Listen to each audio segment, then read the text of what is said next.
p.m. Eastern Daylight Time. At 3:55 p.m. Eastern Daylight Time, severe thunderstorms were located along a line extending from 6 miles south of Hamilton near Charlotte, moving east at 20 miles per hour. Hazard, 60 miles per hour wind gusts and quarter-size hail. That was fast. Source, radar indicated. Impact, hail damage to vehicles is expected.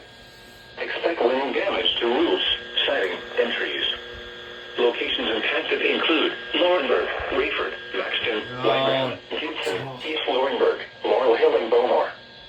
For your protection, move to an interior room on the lowest floor of a building. Repeating, a severe thunderstorm warning has been issued until 4:45 p.m. Eastern Daylight Time for the following county: Richmond, North Carolina. The second one for Richmond.